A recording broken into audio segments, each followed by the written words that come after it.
The Galactic Command Academy orbital station hung in the void like a crystalline flower, its 7 petals rotating slowly around a central hub. Each petal housed cadets from different species, all training to become officers in the unified defense fleet. For 3 centuries, the galaxy had known peace under the Accord, a carefully maintained balance of power enforced through mutual deterrence and diplomatic precision. Orla stood at attention in the tactical simulation chamber, her chitinous plates shifting nervously beneath her uniform. As a Vryn, she possessed 4 eyes that could process multiple data streams simultaneously, making her species naturally gifted at command operations. Around her, 15 other cadets from 7 species waited for their instructor to arrive. "I heard the new tactical instructor is human," whispered Kess, a Peloran whose translucent skin pulsed with anxious bioluminescence. "They've only been in the Accord for 40 cycles." "Humans?" Orla's mandibles clicked thoughtfully. "Aren't they from that backwater system near the outer rim? What could they possibly teach us about fleet tactics?" The chamber doors hissed open. Daniel Chen walked in, his movements economical and precise. He appeared unremarkable by human standards, average height, dark hair graying at the temples, with the kind of face that revealed nothing. The only notable feature was his eyes, calm, analytical, and somehow weighted with something Orla couldn't identify. "Good morning, cadets," Daniel said, his voice carrying easily through the chamber. "I'm Commander Chen. For the next 8 weeks, I'll be teaching you advanced tactical theory. Today's lesson is about control." He gestured to the holographic display that materialized around them. Star systems appeared, connected by glowing trade routes and defense perimeters. "The Accord maintains peace through what we call perfect control. Every fleet movement is calculated, every response proportional, every conflict contained before escalation. Your species have mastered this over centuries." Daniel's expression didn't change. "But perfect control has made you predictable, and predictability in war is a fatal weakness." Orla raised one of her primary appendages. "With respect, Commander, we haven't had a war in 300 years. The Accord is about to be tested," Daniel interrupted, activating the simulation. "Yesterday, long-range sensors detected an armada entering our galaxy from dark space. Unknown species, unknown intentions, but their trajectory suggests they'll reach the Vryn homeworld in 16 days. The chamber fell silent, Orla's plates locked rigid with shock. "This simulation will determine how you respond to an enemy that doesn't play by Accord rules." Daniel stepped back. "Cadet Orla, you have command. The rest of you are her staff. You have the entire combined fleet at your disposal. Begin." The holographic display shifted, showing real-time sensor data of the approaching armada. Orla's multiple eyes tracked the information instinctively. 73 ships, organized in a standard conquest formation. They would pass through the Peloran neutral zone before reaching Vryn space. "Standard defensive protocol," Orla announced, her confidence growing.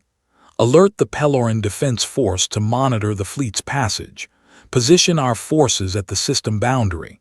Establish communication channels and prepare a diplomatic delegation." Her staff executed the orders flawlessly. Within minutes, the combined fleet had arranged itself in a perfect defensive formation around the Vryn homeworld, ships positioned at optimal firing angles, support vessels protected behind the battle line, communication relays ensuring perfect coordination. "Excellent positioning," Daniel observed. "Now the enemy fleet has entered Peloran space. The Peloran Defense Force is hailing them. What are your orders?" "Maintain position and await diplomatic outcome," Orla said immediately. "The Accord prohibits preemptive action in neutral space." Daniel nodded. "The enemy has destroyed the Peloran Defense Force. 11,000 Peloran died in 30 seconds. The enemy fleet is continuing on course, velocity unchanged. They'll reach Vryn space in 6 hours." Orla's plates rattled with shock, but she recovered quickly. Full alert. Request reinforcements from neighboring sectors. Prepare for engagement at the boundary. Reinforcements will arrive in 8 hours, Daniel said. The enemy fleet has entered Vryn space. They're ignoring all communication attempts. 5 hours to homeworld. We intercept at optimal range, Orla commanded. Standard engagement pattern Delta 5. We have superior numbers and defensive positioning. The simulation played out. The combined fleet met the enemy at the designated coordinates, ships moving in perfect formation, firing solutions calculated to maximize efficiency while minimizing collateral damage. It was textbook Accord warfare, controlled, proportional, precise. The enemy tore through them like tissue paper. They're not engaging our formations, Kess gasped, watching the display in horror.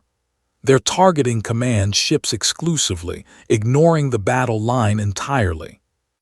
Adapt formation, Orla ordered. Protect command vessels, move support ships too.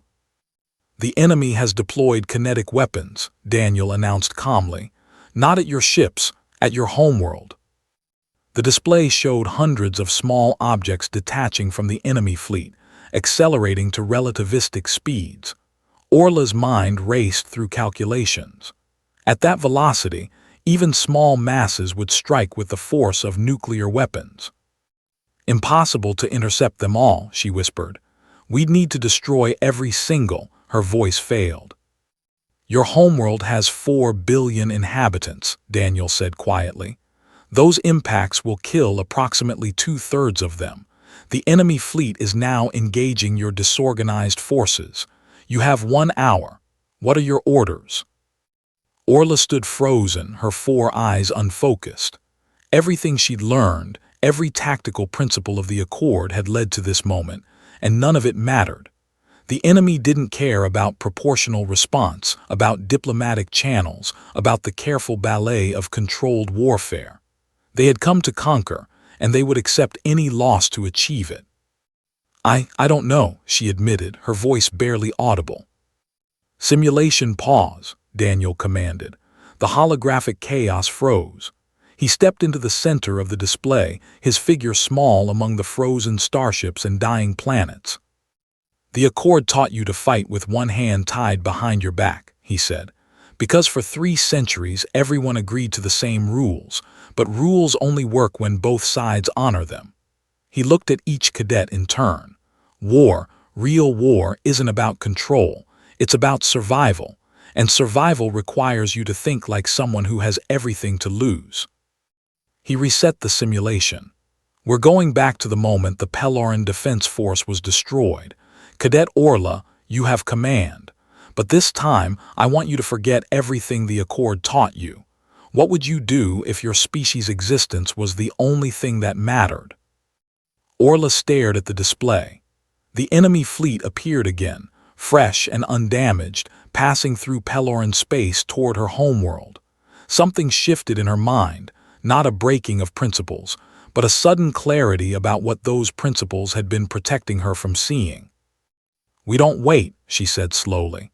The moment they destroyed the Peloran fleet, they declared their intentions. We hit them immediately, maximum force in neutral space. The Accord forbids, Kess began. The Accord is dead, Orla interrupted, her voice hard. They killed it when they slaughtered the Peloran. We don't fight them at optimal range. We fight them right now with everything we have before they can deploy those kinetic weapons. Her appendages flew across the controls. All ships, emergency jump to these coordinates. We're going to appear in the middle of their formation and target their largest vessels first. No warning shots. No attempts to disable. We destroy their command structure and anything that looks like it could carry planet-killer weapons. They'll fight back with full force, Daniel observed. Good, Orla said grimly. Because so will we, and we have the entire combined fleet. They don't know we're coming, and they've never faced an enemy willing to sacrifice the battle line to eliminate the threat. The simulation played out differently this time.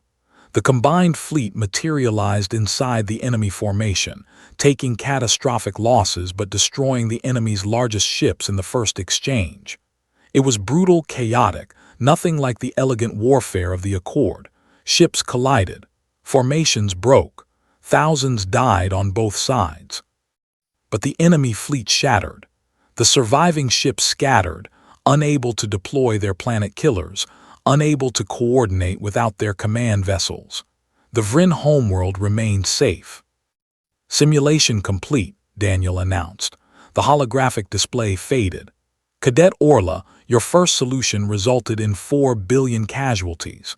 Your second solution resulted in 60,000 military casualties. Both outcomes are tragic, but one preserves your species. That's the difference between controlled warfare and survival warfare. He looked around the chamber at the shaken cadets. The Accord gave you 3 centuries of peace, and that's precious. But it also made you forget the lesson every species learns the hard way. When someone comes to destroy everything you love, control is a luxury you can't afford. You fight with everything you have, you accept the cost, and you ensure they never threaten you again. Orla's plates had stopped rattling. She met Daniel's eyes and saw, finally, what she'd glimpsed when he first entered the chamber. It was the weight of experience, the look of someone whose species had learned this lesson long before joining the Accord. "Humans," she said quietly, "you've fought wars like this, haven't you?" Daniel was silent for a moment. "My species has a saying, humans don't want war, but when war wants us, we remember how to win. The Accord invited us to teach tactics because we're the only species in recent memory that survived first contact with an enemy that didn't honor your rules." He gestured to the empty space where the simulation had played out. "We paid a high price to learn what I just taught you. Consider it a gift that you learned it in simulation instead of reality." He moved toward the door, then paused. "Tomorrow, we'll discuss asymmetric warfare and the ethics of total commitment." Dismissed. As the cadets filed out, Orla remained, staring at the empty holographic space. She understood now why the Accord had invited these relative newcomers to teach at their most prestigious academy. The humans had brought something the galaxy had forgotten during its long peace: the knowledge that sometimes the only way to preserve civilization is to remember how to wage war. It was a dark lesson, but in a universe where unknown threats could emerge from dark space at any moment, it might be the most important lesson of all.